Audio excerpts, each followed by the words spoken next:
Hello YouTubers, so here we have another specimen here, and this one is an Atlas Sound model C10. I like how they made the C tiny but the 10 large. It's interesting. I don't know why they did that. It's almost like they wanted you to say it like that, but it's the same font as this guy up here, because this is the C5. Now it's got a different grill. This is a torsion mount grill, but I took the little torsion springs off. And this was super cheap as well. And this has got to be from the early 90s, I have to say. Because this is about the time when Soundolier finally started switching over to Atlas Soundolier.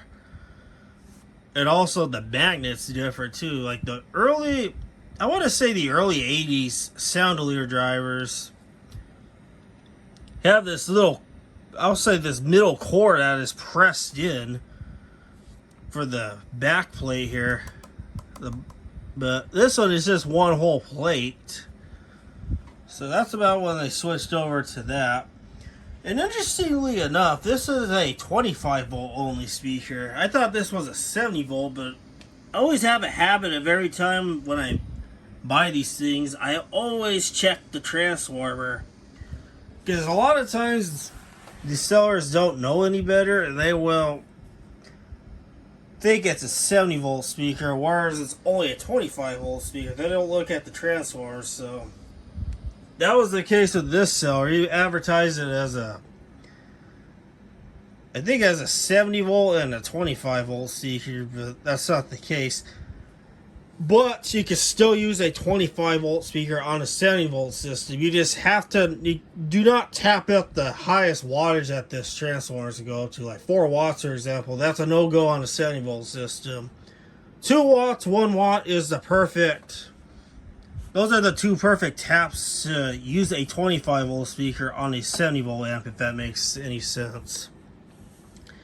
I've done it many times, and even the PhD amp agrees with me on that. I use those I have a AA30 PhD that I like to use as a diagnostics tool. And whenever I'm unsure about the tapping configurations, I do check it with the PhD amp. If that limit light lights up on the PhD, that means that the tapping configuration is not correct, and you don't want to use it like that on your 70 volt system. Like for example, if I tap this at 4 watts at 70 volts and connect it to the PhD like that, that little amber limit light would light up. But if I use the 2 watt or the 1 watt tap and connect it to the PhD, that limit light will not light up, but instead the green signal light will light up. And that means that this is perfectly safe and compatible to use with your 70 volt system. That's my little sheet on how to get these 25 volt only speakers to work on a 70 volt system. But since this is a torsion mount speaker, I don't have any torsion mount cans, and those cans are quite hard to come by. So I have an extra can here, and I recently discovered that a seller on eBay has a buttload of these Edwards signaling security systems back cans, and the model is 6000-8BB. This is basically a rebranded Qualm ERD8 / Bogan RE84.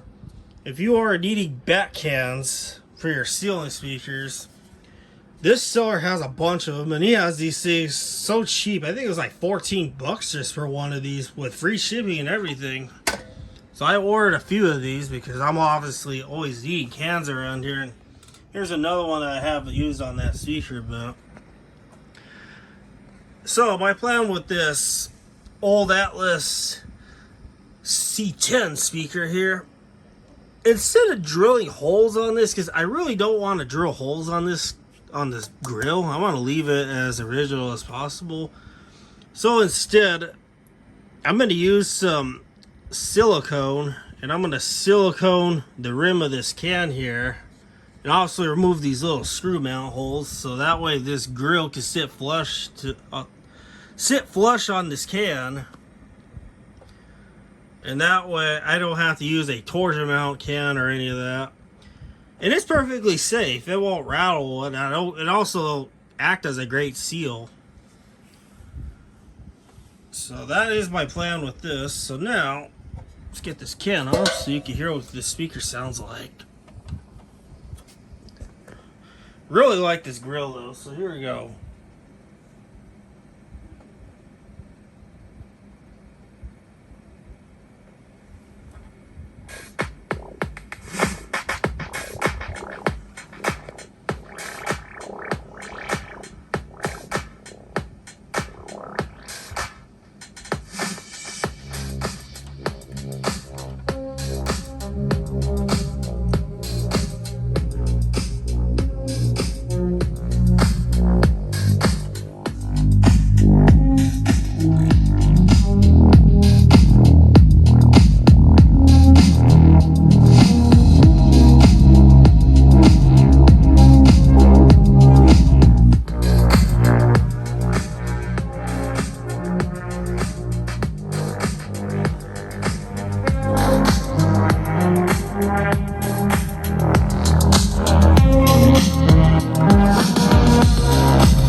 So yeah, that's what this sounds like, and what you saw was the speaker really exerting hard. This has got a really great reflex, that's for sure. Matter of fact, when I first got this yesterday at the time of this video, I was listening to a lot of 90's house party remix music, and man, this sounds so good with that kind of music. It really pumps the living thing out of this speaker. So yeah,